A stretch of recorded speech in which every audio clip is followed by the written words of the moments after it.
आप श्रेष्ठता ही स्थापित करना चाहते हैं। आप मुसलमानों को इनडायरेक्टली थ्रेट कर रहे हैं, धमका रहे हैं कि अगर मेरी श्रेष्ठता स्वीकार नहीं करोगे तो तुम्हारा इस देश में रहना दोभर हो जाएगा। ये बयान इनडायरेक्टली मुसलमानों को खुली धमकी है। कृष्णा कमीशन का गठन हुआ था जब मुंबई दंगा हुआ था। मधुकर सरपोतदार जो शिवसेना के सांसद थे, उनके अलावा कई लोगों के नाम आए, किसी पर कार्रवाई नहीं हुई, हम तो खामोश रहे। लिबराहन आयोग की रिपोर्ट आई, किसी पर कार्रवाई नहीं हुई, हम तो खामोश रहे। भागलपुर दंगे हों, चाहे मलियाना हाशिमपुरा हो, किसी मुजरिम पर कार्रवाई नहीं हुई। फराजुल हत्याकांड का अपराधी शंभूलाल रैगर के समर्थन में इन्हीं मोहन भागवत जी की जो जैली तंजीमें हैं, जो आरएसएस की निगरानी में चलती है, बजरंग दल, हिंदू सेना इत्यादि इत्यादि, इन लोगों ने हाई कोर्ट में एंट्री लेकर तिरंगे को हटाकर वहाँ भगवा झंडा लहरा दिया। और इनडायरेक्टली मोहन भागवत जी के इस बयान को हम धमकी के रूप में देखते हैं, थ्रेट के रूप में देखते हैं।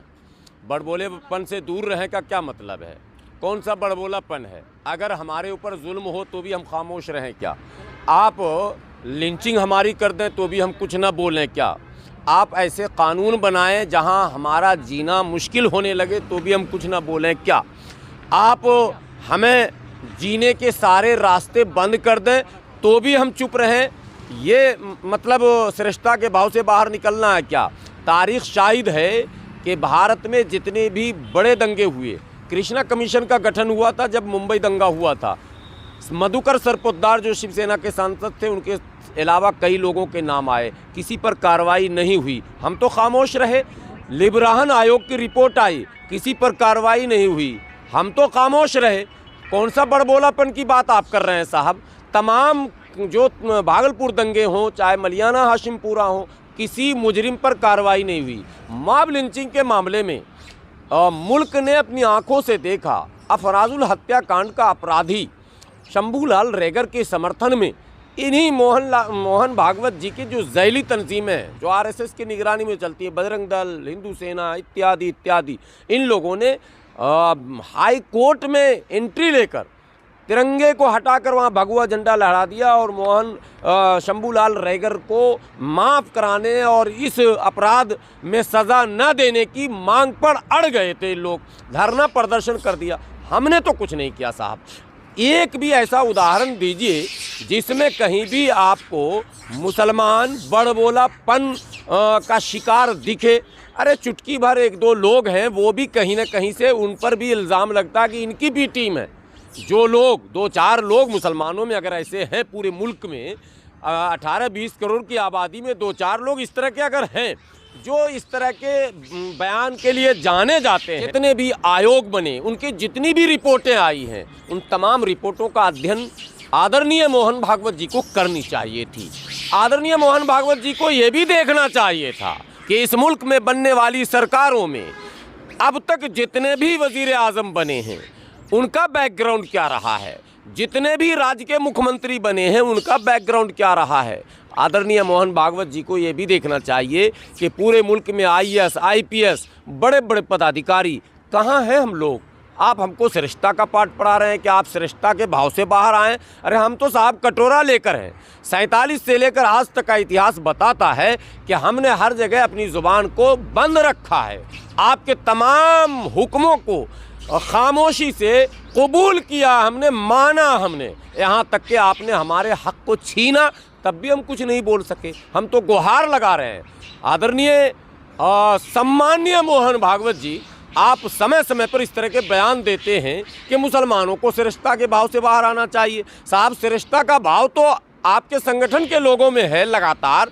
जब आप त्रिशूल बंटवा रहे होते हैं, जब आप तलवार बंटवा रहे होते हैं, जब आप, मैं इसलिए आप कह रहा हूं कि क्या आपको खबर नहीं, आपके लोकसभा की सांसदा हैं जीती हुई और आपकी तंजीम की है भाई, उससे आप इनकार भी नहीं कर सकते हैं। टिकट भी आपकी वजह से उन्हें मिला था, वो जीत भी गई थी। वो छुरी बंटवा रही है और उस पर धार लगवा रही है। इससे बड़ा श्रेष्ठता का कोई मामला होगा क्या? हम तो डिफेंस भी करने की बात नहीं कर रहे हैं, हम तो गर्दन पेश किए जा रहे हैं कि लो भाई मारो, हमारी तो लिंचिंग हो रही है।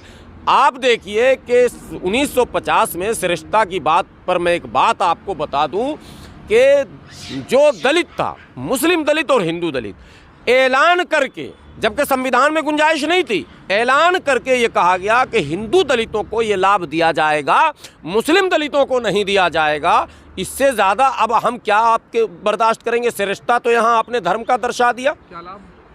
अनुच्छेद 341 पर जो मजहबी कैद है, जो धार्मिक प्रतिबंध है, ये श्रेष्ठता तो ही है कि हिंदू धर्म मानोगे तो मिलेगा, अन्यथा नहीं मिलेगा। अभी मरकज़ की सरकार ने सुप्रीम कोर्ट में हलफनामा दिया कि इस्लाम और क्रिश्चियनिटी की तरफ जाने वाले किसी भी हिंदू को हम ये अधिकार नहीं दे सकते, ये सुविधा नहीं दे सकते। ये हलफनामा ऑन रिकॉर्ड है। तो मोहन भागवत जी, इससे बड़ी और क्या बात होगी श्रेष्ठता की कि आप हम सिर्फ इस्लाम स्वीकार कर लेने से आपने हमारे अधिकार तक छीन रखे हैं। जो मुस्लिम दलितों को अधिकार दिया हुआ है उसमें धर्म के नाम पर आप स्वयं कहते हैं कि कोई काम नहीं किया जाएगा, धर्म के नाम पर दिया नहीं जाएगा, धर्म के नाम पर लिया नहीं जाएगा। तो यहाँ तो धर्म के नाम पर छीन लिया आपने, और आप हमसे कह रहे हैं कि श्रेष्ठता की बात। कई उदाहरण हैं जहां श्रेष्ठता स्थापित करने में संघ से जुड़े सारे संगठनों ने अपना महत्वपूर्ण रोल किया है अदा, और ये बयान भी अप्रत्यक्ष रूप से इनडायरेक्टली मोहन भागवत जी आप श्रेष्ठता ही स्थापित करना चाहते हैं। आप मुसलमानों को इनडायरेक्टली थ्रेट कर रहे हैं, धमका रहे हैं कि अगर मेरी श्रेष्ठता स्वीकार नहीं करोगे तो तुम्हारा इस देश में रहना दोभर हो जाएगा। क्योंकि उन्होंने ये बातें कही हैं कि जब तक हिंदू है तब तक ही मुसलमान या ईसाई या कोई भी दूसरी कम्युनिटी है, हिंदू ख़त्म हो गया तो फिर यहाँ कोई नहीं बचेगा। ये क्या, ये तो धमकी है। क्या हिंदू ख़त्म भी हो सकता है क्या? मोहन भागवत जी से ये सवाल पैदा होगा, आपने ऐसी बात क्यों कही? जब हिंदू ख़त्म ही नहीं हो सकता तो फिर मुसलमान कैसे ख़त्म होगा आपके कथनानुसार? इसका मतलब कि आपके कथनी और करनी में अंतर है और हमें सावधान हो जाना चाहिए। जब जब मोहन भागवत जी ने कुछ कहा है उसके बड़े अर्थ निकाले गए हैं, बड़ी मायने निकाले गए हैं। ये भी माने खेज बयान है, अर्थपूर्ण बयान है, और भारत के मुसलमानों को फिर से सतर्क और सावधान करने वाला बयान है। सो आदरणीय मोहन भागवत जी, ऐसे बयान से आपको भी बचना चाहिए। हम इस देश के मूल निवासी हैं। हमने संकट की घड़ी में, जब से इस्लाम धर्म हमारे पूर्वजों ने, हाँ एक बयान उन्होंने और दिया, जो अपने पूर्वज की तरफ लौटना चाहते हैं वो लौटें।